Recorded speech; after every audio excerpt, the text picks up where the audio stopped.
welcome to this week's show, which is the second week of the Paralympics in Tokyo. So lots of sport to cover here on the show and lots of other news outside of the Paralympics as well. It's going to be a busy show this week. Nancy, all's good with you. I hear we're going to catch up with you a little bit later. We need an update on the marathon training, obviously, so we'll get to that later on in the show, can we? Yeah, definitely. Sounds good. It's getting to the business end of things. So yes, yeah, definitely give you an update. Yeah, you're getting to the pointy end, aren't you? Yeah, the tricky end. All right. Well, we'll look forward to hearing about that shortly. But first of all, we're going to go to Madison, who's got our it's our youth segment, but focusing again this week on the Paralympics. You know, you've picked 3 athletes, Madison, to focus on, and very interesting stories for each of them. So where would you like to start? Yeah, so first I'll start off with Anastasia Pagonis and Gia Pergolini, who are 2 amazing teen swimmers, both for Team USA. Pagonis and Pergolini won Team USA's first gold medals during the Paralympic Games and have actually been roommates during Tokyo. So that's been kind of cool to see that relationship grow. So to start with, Anastasia Pagonis is 17 from New York, and she's a para swimmer. She lost her sight at the age of 14 as a result of an autoimmune disease, but that really hasn't stopped her at all. She's now a Paralympian, winning gold in the 400-meter freestyle and bronze in the 200-meter individual medley. And her gold medal finish was a full 10 seconds ahead of the second fastest swimmer, giving her the new world record in the 400-meter freestyle, beating the current world record, which she actually set back in June of this year, which is kind of cool. And then beyond her swimming accomplishments, she's also made a splash on TikTok, gaining over 2 million followers on the platform, and it's just continuing to grow throughout the Paralympics. You know, that's extraordinary, Anastasia, because we already have Alona Meyer, of course, our rugby sevens player, who's had the same kind of impact, hasn't she, Nancy, with the TikTok. She's become a star in her own right outside of the game. Yeah, it's interesting because this is the first Olympic Games where TikTok has been like a really big social medium. So it's been really interesting to see athletes kind of take advantage of that. And you know, the whole point of the Paralympics is kind of, I suppose, kind of raising the profile of these amazing athletes, and kind of like TikTok as well does that as well. So yeah, it's amazing to hear. It certainly is. And now you've covered para swimming quite extensively on this week's show. What's your next story, Madison? Yeah, so I have another para swimmer. Gia Pergolini is also 17 and from Atlanta. She grew up as a multi-sport athlete, but always had a passion for swimming. And at the age of 10, she was diagnosed with Stargardt disease, which is a macular degenerative disease, which started the deterioration of her vision. And at that time, she began to put all of her focus into swimming. And then 7 years after that diagnosis, she's now a Paralympic gold medalist and current world record holder in the 100-meter backstroke, with plans on competing in the 2024 Paris Games. So another really great swimmer. Yes, fantastic. And it's extraordinary, isn't it, how no matter what their disablement, they continue just to keep pushing forward, finding a way to do the sport they love or finding a new sport. Talk about inspiration. It really is. And they get younger and younger too. I love this last story that you have about the Ugandan swimmer. Yeah. Husna Kukwandakwe is 14 from Uganda, who's another amazing para swimmer. She's the youngest Paralympian at the Tokyo 2020 Games, and she placed 6th in her heat in the 100-meter breaststroke. But her impact has gone far beyond the pool, and she's proving to be an inspiration back home as well. She's using her voice and platform to change the attitudes towards disability in Africa. And she's showing the country that even people with disabilities can positively impact and represent Uganda on an international level, which is really awesome. And she's also the second para swimmer from Uganda and the first in the past 21 years, and has plans to train for the Paris Games as well. That's fantastic. You know, nothing like starting young and with that kind of motivation and determination. She clearly has the ambitions right away, doesn't she? How did you spot her, Madison? How did you find the story on Husna? Yeah, I was just doing some research, and actually she had already qualified for the Paralympics when it was originally going to be in 2020. So even at 13, she had her sights set on the Paralympic stage, which was really great. Wow. That's fantastic. 3 great inspirational athletes there. Well, I'm glad you found them, and thank you very much for bringing us that segment this week, Madison. Yeah, of course. So next week we'll be wrapping up the Paralympics, but there's a lot more to talk about. And I know you've got your sights set on Coco Gauff, who's playing at the U.S. Tennis Open Championships that started just earlier this week. And I know you want to do a story on her, don't you? Because she belongs in our youth segment still. She's still a teenager. Yeah, she is definitely a powerhouse tennis player and will be another really great athlete to look into for the youth spot next week. Super. All right. Well, thank you so much, Madison. Appreciate you doing this, and we'll look forward to you joining us again next week. Yeah, thank you so much for having me. Have a great day. Thank you. Bye-bye.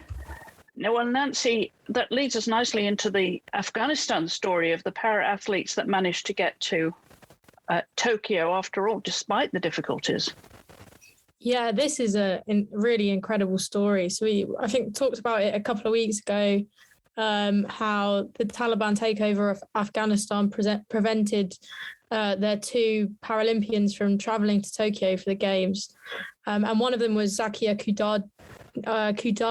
I'm not quite sure how you say her name, probably butchered it, but she was meant to be Afghanistan's first female Paralympian. And yeah, I think it was quite obviously very devastating for her that she wasn't able to travel to the Paralympics, but I think she was also quite concerned about her safety, given that under previous Taliban rule, women's freedoms were restricted heavily. But the IPC, well, I imagine there's a lot of people involved in this, but they were able to be airlifted out of Kabul by the Royal Australian Air Force. And they were taken to Australia and then I think recuperated in Paris for a bit. And now they have arrived in Tokyo. So Kudadi will be able to compete in the para taekwondo event on Thursday, which I think is amazing. Yeah, obviously it's just been such a kind of traumatic time. And then for her still to be able to compete, and obviously, you know, that was probably everything that she was working towards. You know, no matter how she does in that competition, I think she's going to be so warmly welcomed, and it's going to be absolutely incredible to watch. Yeah, it certainly is. What inspiration, I mean, overcoming that's real adversity, that is. So good luck to her. And also you have another story that came out of Afghanistan about the cricketers, the women's cricket team. Yeah, so this is slightly more negative, but as we were saying, the 2 Paralympians got evacuated, and we were talking last week about a number of the members of the women's football team there also being evacuated. But yeah, so the Guardian has reported that a lot of the women's cricket team, they feel abandoned. They've reportedly contacted the International Cricket Council to ask for help, but apparently they've had no response. And the Afghan Cricket Board has also not really said anything and told them just to wait. So I think, yeah, they're just feeling relatively abandoned compared to some of the other female athletes that have managed to leave the country. I think women's cricket in Afghanistan was already was developing at a very slow pace. But the situation had recently got better for female players. So the Afghan Cricket Board announced in November that they were putting in place 25 central contracts for female cricketers. So, you know, it was kind of like that they were just at the cusp of being able to play cricket professionally. And, you know, kind of develop women's cricket in Afghanistan, and that's all gone backwards. So it must be very frustrating, and I hope they soon manage to receive the help and support that they're asking for. Yes, and we talked about the football team and some of the players there last week on the show as well. It's really, really very difficult times for any athlete, if especially women.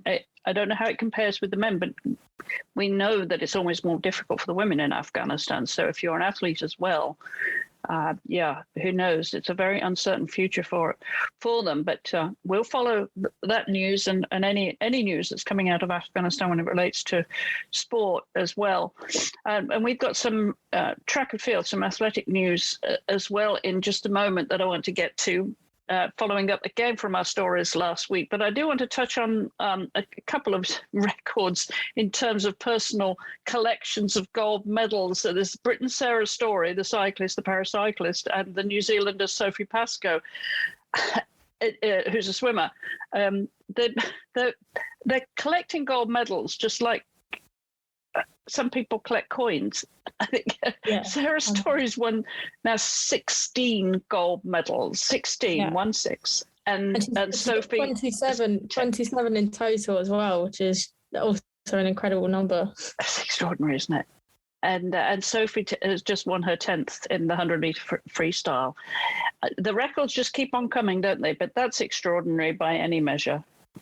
Yeah, so I think Sarah Storey as well, that 16th gold medal means she's now the Britain's joint most successful Paralympian, but she's got another opportunity in the road race on Thursday. So obviously if she wins that 17th gold, then she becomes Britain's most successful Paralympian. So she's incredible. Like her 8th Paralympic Games, that's just kind of almost impossible to think of. She's kind of only 43 years old. That's just almost, the maths doesn't work there. Absolutely amazing athletes, both of them. Yeah, congratulations to both of them. And as you said, we may be talking about the 17th gold medal for Sarah on next week's show. No, as I said, we've got some athletic news following up from last week, and you're going to start there with Elaine Thompson-Herah, I think. Yeah, so just again, I think kind of women's sprinting is just absolutely ridiculous at the moment, isn't it? We've kind of spoken since even in the run up to the Olympics as well. You know, we knew that the Olympics was going to be an amazing women's 100-meter race, but it just seems to get better and better. So we had last week Elaine Thompson-Herah recording the second fastest time in the world ever. Only Florence Griffith Joyners had gone faster in 1988. She won at the Paris Diamond League meeting in 10:70. I know she's been going for her for a world record, but that's an incredible time. But it's some time off the 10:54. That is the world record, but I'm sure she'll be trying again. And then also Shelly-Ann Fraser-Price has not been letting Elaine Thompson-Herah get away with this either, because she's also been running ridiculously fast. And at the Diamond League meeting in Lausanne, which was a few days before Paris, she ran in 10:60, which is the third fastest time in history. So it's just a case of, them all kind of, I think, motivating each other almost to kind of run faster. So I think potentially we may see a world record go soon, and I really hope it does, because I think it would just kind of top off this amazing talent in women's sprinting at the moment. So fingers crossed we can see a world record soon. Absolutely. It really is extraordinary how they just keep pushing each other, don't they? Yeah, a competition is healthy, but I think one drives the other, doesn't it? I think they inspire one another, and that's how you become the best, isn't it? When you just keep challenging the best. Yeah, and I think sometimes, when you've got someone that's really dominant, it's not boring. It's always amazing to see amazing talent, but I think definitely having someone that's just on your shoulder definitely pushes you to get better and better. So it's probably annoying for both of them that they're both existing and running at the same time. But I think for us, for the spectators at home, it's brilliant.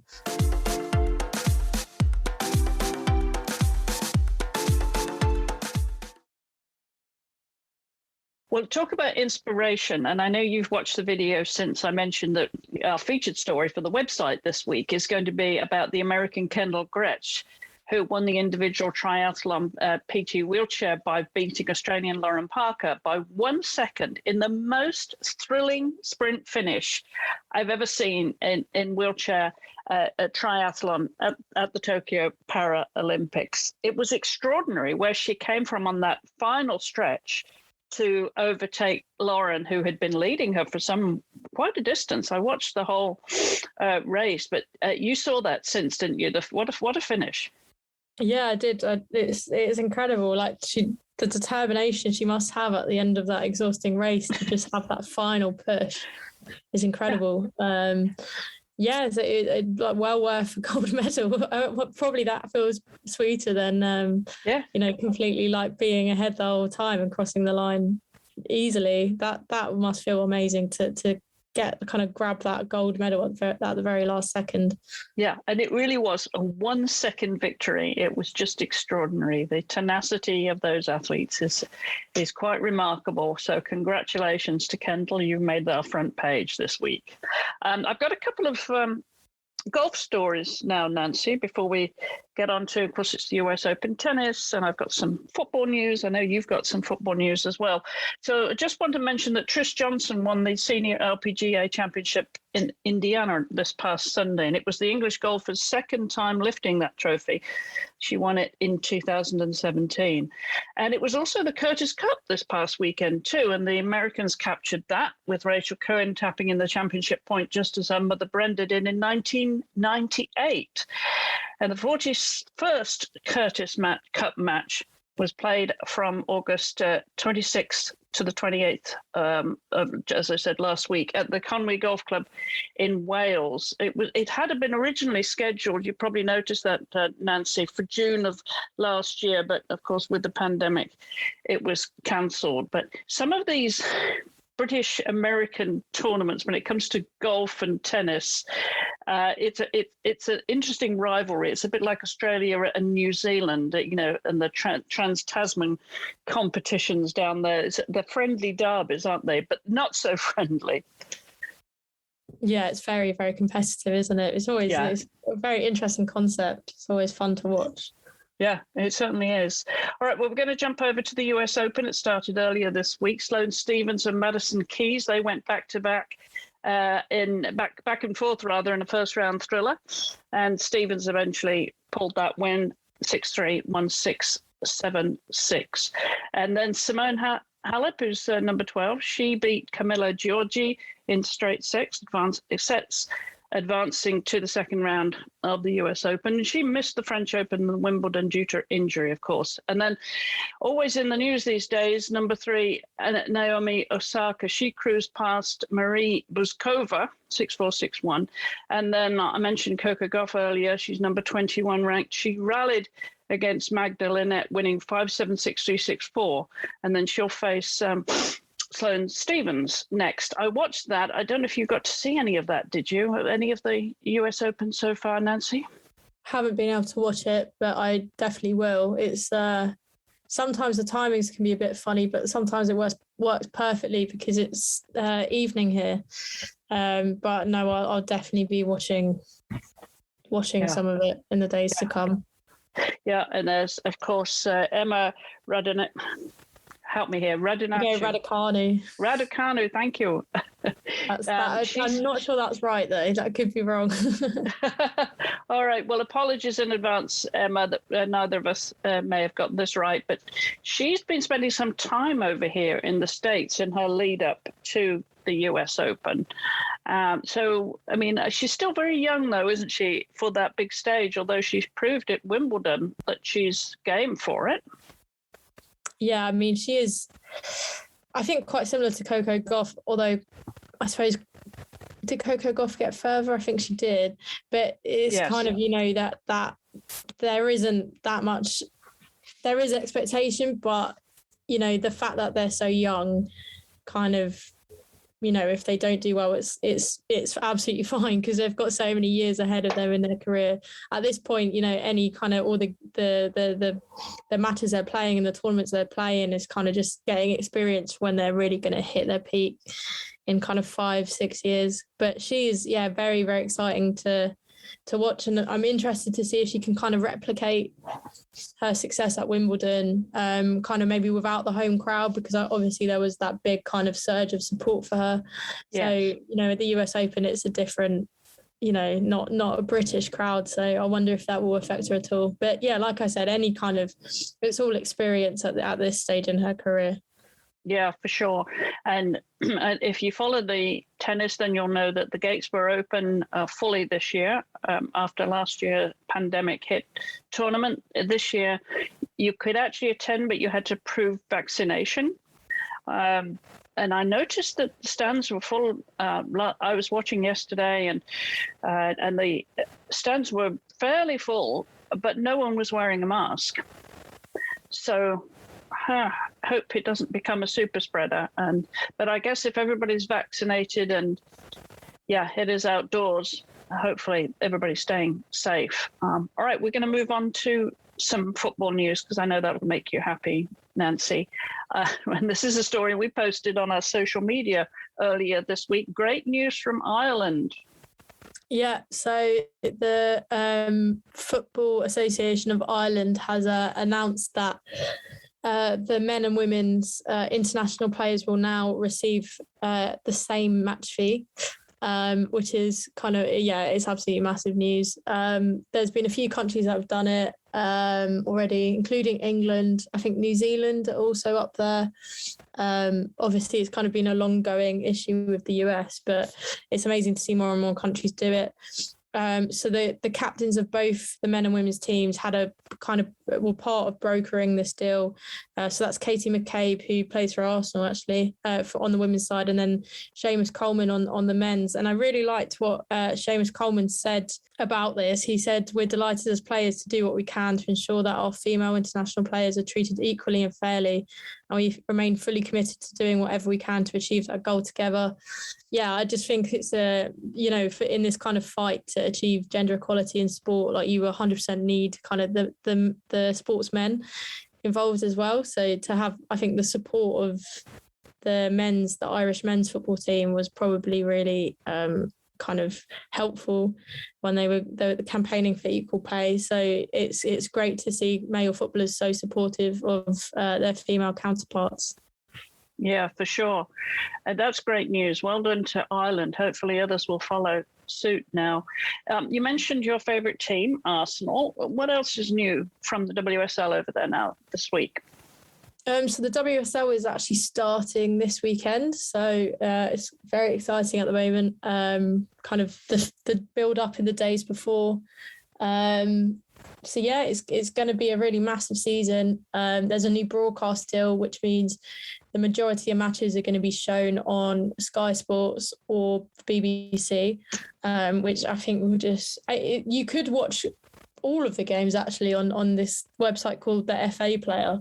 And there were games on BT Sport as well, but kind of, BBC and Sky Sports are the two biggest channels here for watching sport. So you'll get a lot more kind of accidental viewers, if so, people just turning on the TV to see what is on and finding the football.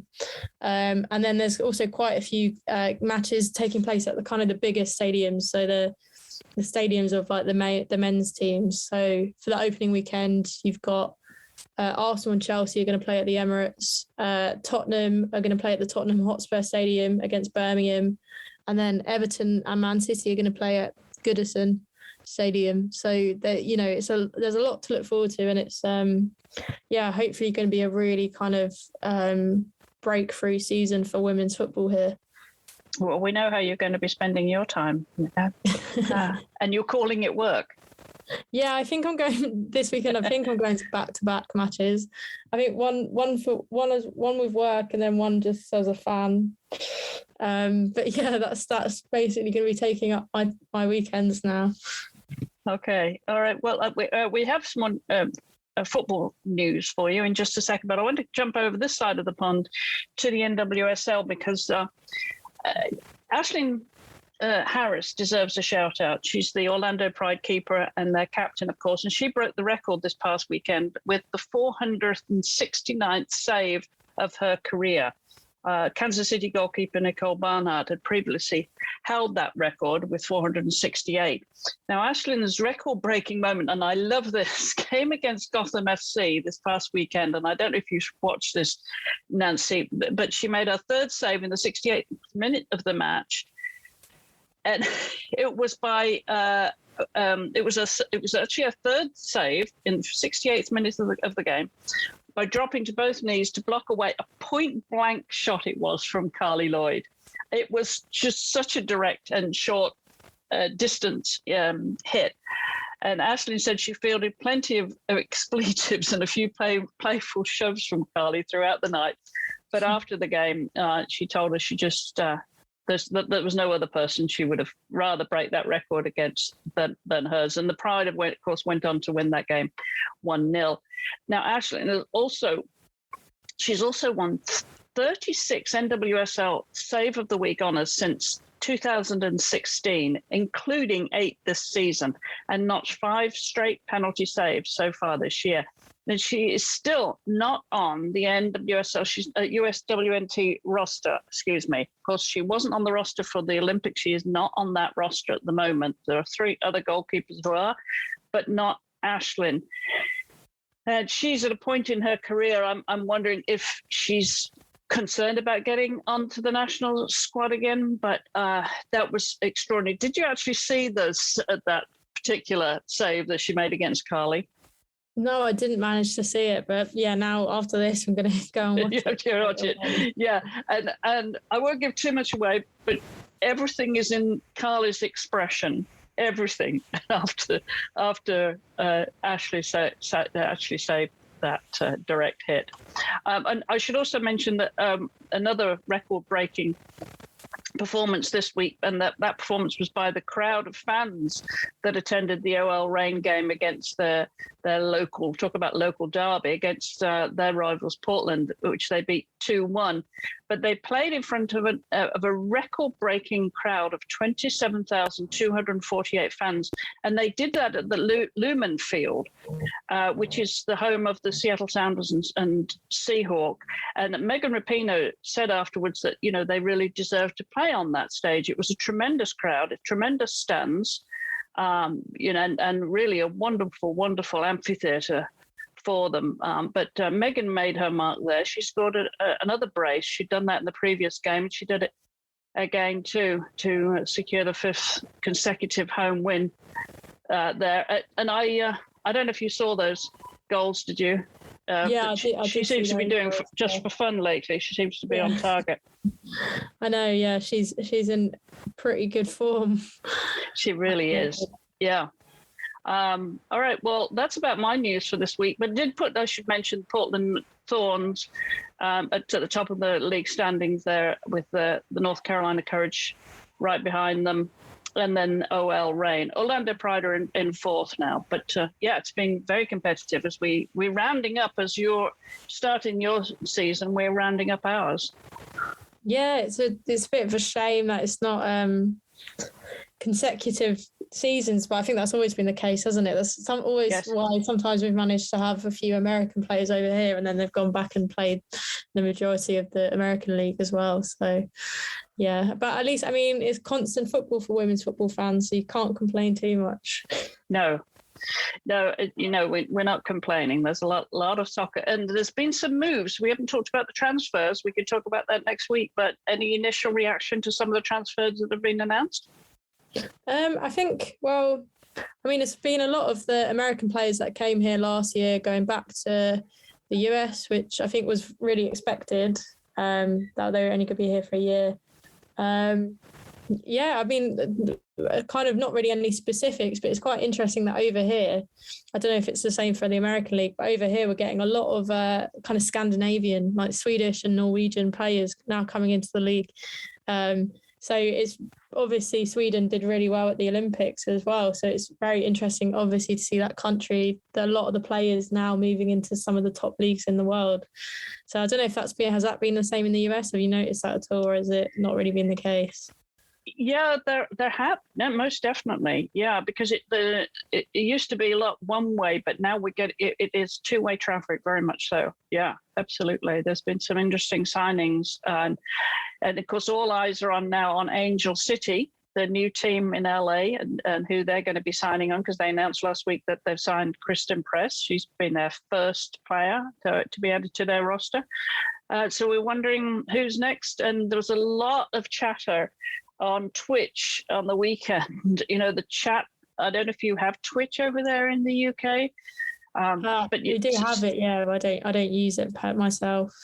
Right, so you can sign up to different categories of the NWSL League games, and you can chat at the same time. Well, way before the game started the other night, the weekend, there was so much chatter about Kristen going to Angel City, and where would Tobin go? Where would Tobin Heath go?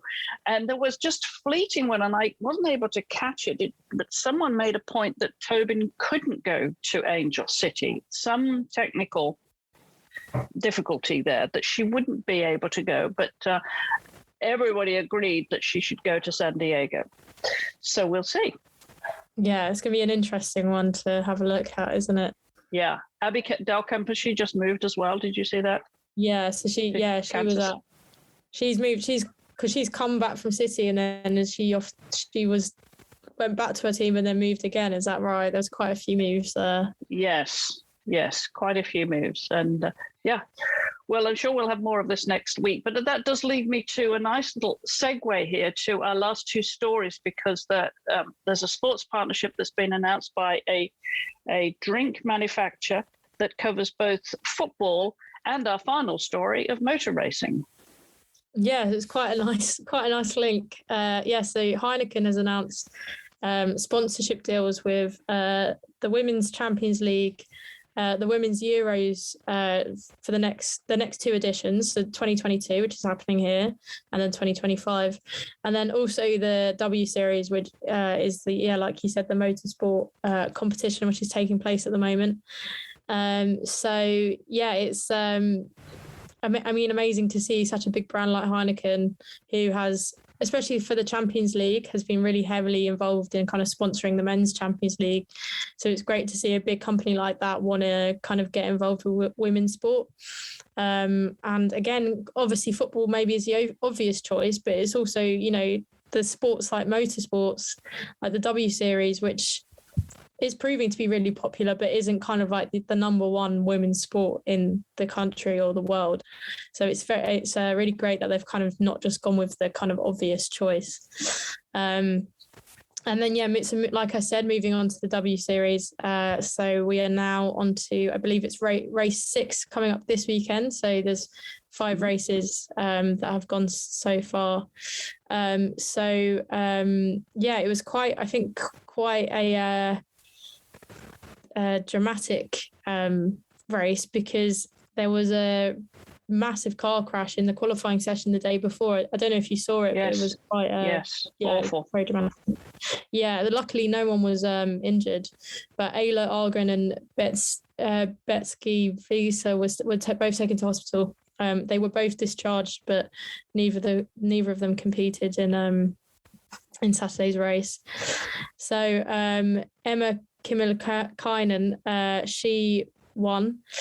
She came from 4th to 1st, so overtook about 3 cars, which is quite impressive. And then Jamie Chadwick was 2nd, and Marta Garcia was 3rd. Chadwick is still leading the standings. She's the defending champion, so it looks like she could be on track to retaining her title.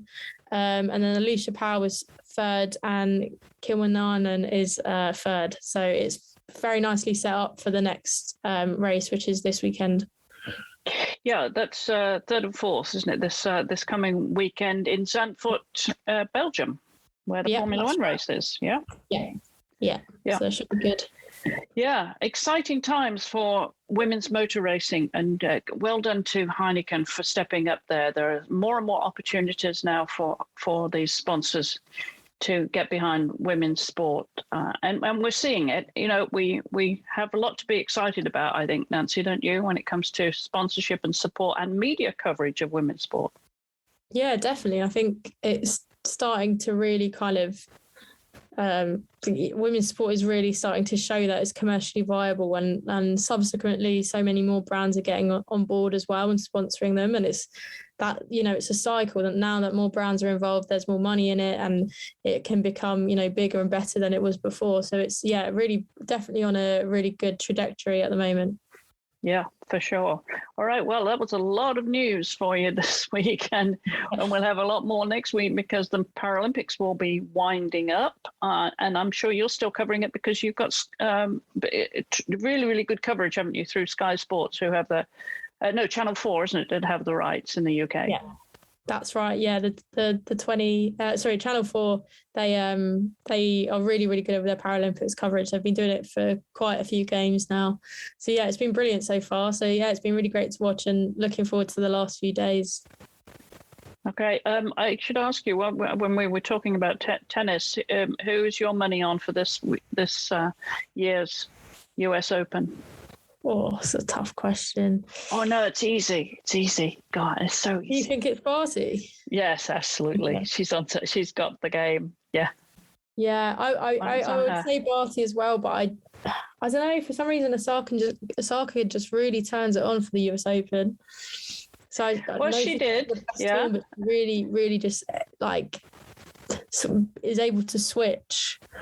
I wouldn't necessarily say she's out of contention, but yeah, it is quite hard to look past Barty, isn't it? Yeah, it is. And of course, both the Williams sisters, they're out this year for various reasons. So yeah, I still have my money on Ash Barty.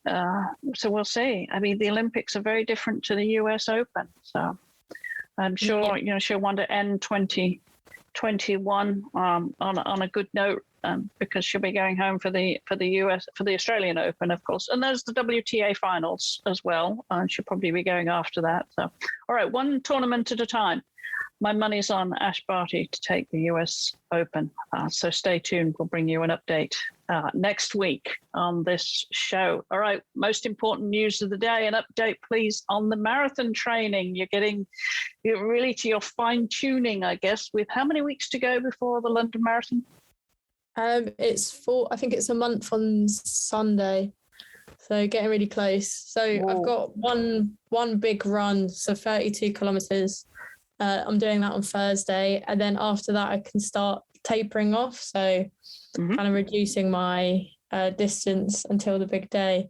So yeah, I've got one last big push, and then it's kind of just preparing. But I've been feeling pretty good, so I'm quite, I don't think confidence is the right word, because there's, it's not like a race or anything, but I'm feeling very happy about it. I'm prepared. So yeah, I'm really excited.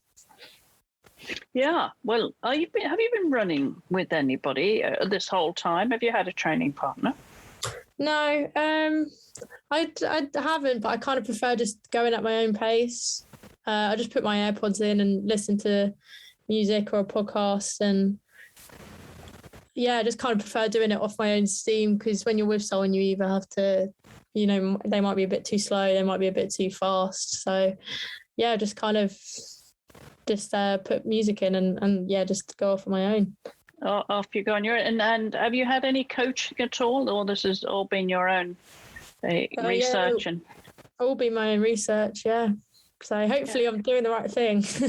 Yeah, well, I guess we'll find out 5 weeks from this weekend. Yeah, it is winding down pretty quickly, isn't it? And when you're tapering, is it like triathlon? How long will your final runs be before the race? In the final week, very minimal. I think it'd be kind of like 3-5 kilometer runs, very minimal. Well, we'll be watching you and cheering you on from afar. And I've told you already, you've got to come over to the Boston Marathon. Oh, yeah, definitely. Yeah. Well, I'm sure I'll get the marathon bug after this. That's it. You will. Sounds like you're on target there. Very exciting, Nancy. Well, we'll look forward to an update next week, and we'll have a lot more news, not only from Tokyo, but from around the rest of the world. What have you been focusing on apart from the Paralympics, Nancy, and football? Have you had any big stories that you're looking forward to breaking? I think, it's mainly just US Open. I think WSL previews, we've been rolling them out this week, and then, going to a couple of the games at the weekend, hopefully. And then, Paralympics, it's all kind of just a lot of different events happening at the moment, really. Yeah, we are spoiled for sport, that's for sure. Well, that's about it. Remind everybody, Nancy, where they can find you on social media and online. So my Twitter handle is Nancy_Gillen. My Instagram handle is NancyGillen_sports. And then, everything I write is on Give Me Sport Women. And our Twitter handle for that is Give Me Sport W. And we're at WiSP Sports on social media and at wisports.com, where you'll find a lot more content about women's sports and the show notes for this episode too. And Nancy and I will be back next week at the same time, same place. Until then, thank you for listening.